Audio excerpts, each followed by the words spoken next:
এখন একটা শাহী পনিরের রেসিপি শেয়ার করছি বন্ধুরা।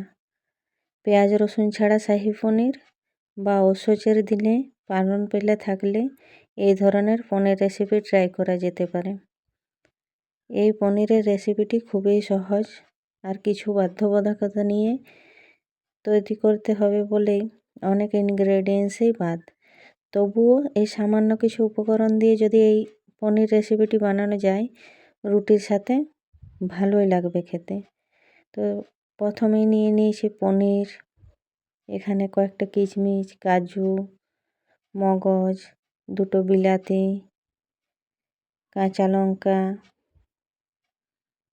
তেজপাতা, গরম মশলা, লবণ, চিনি।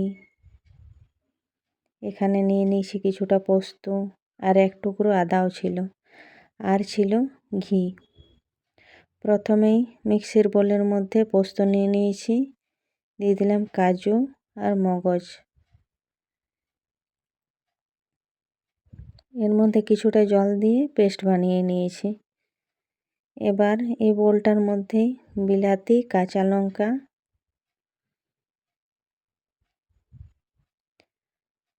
আর একটু আদা দিয়ে পেস্ট বানিয়ে নিচ্ছি। পেস্ট রেডি করে নিয়েছি। এবার কড়াই গরম হতে দিয়ে দিলাম।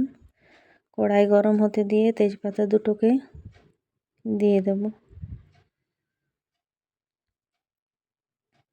এবারে দিয়ে দেবো, তেজপাতাটা একটু গরম হয়ে গেল, এবারে দিয়ে দেবো আদা, কাঁচা লঙ্কা আর বিলাতির পেস্ট।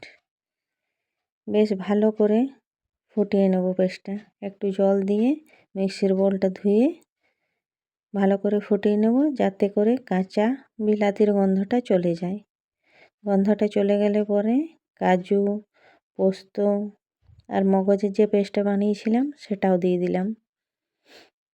এবার 1 চামচ আমুল গুঁড়োও দিয়ে দিলাম, ইচ্ছে হলো তাই। মিষ্টি মিষ্টি হবে খেতে। এবারে পরিমাণ মতো লবণ, চিনি আর গরম মশলার গুঁড়োটাও অ্যাড করে দিলাম। গ্রেভিটা ফুটতে থাকুক, ভালোভাবে ফুটে গেলে কিশমিশগুলোও দিয়ে দিলাম। কিছুক্ষণ পরে পনিরটাও অ্যাড করলাম। বেশ কিছুক্ষণ এই গ্রেভির মধ্যে পনিরটাকে ফোটাতে থাকবো, যাতে লবণ, চিনি আর ঝাল এই স্বাদগুলো পনিরের মধ্যে ঢুকে যায়।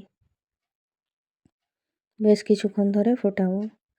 আর লাস্টে দিয়ে দেবো ঘি, যাতে ঘিয়ের গন্ধটা তরকারির মধ্যে থাকে। ভিডিওটি ভালো লাগলে লাইক, শেয়ার, কমেন্ট করবেন আর সাবস্ক্রাইব করে পাশে থাকবেন।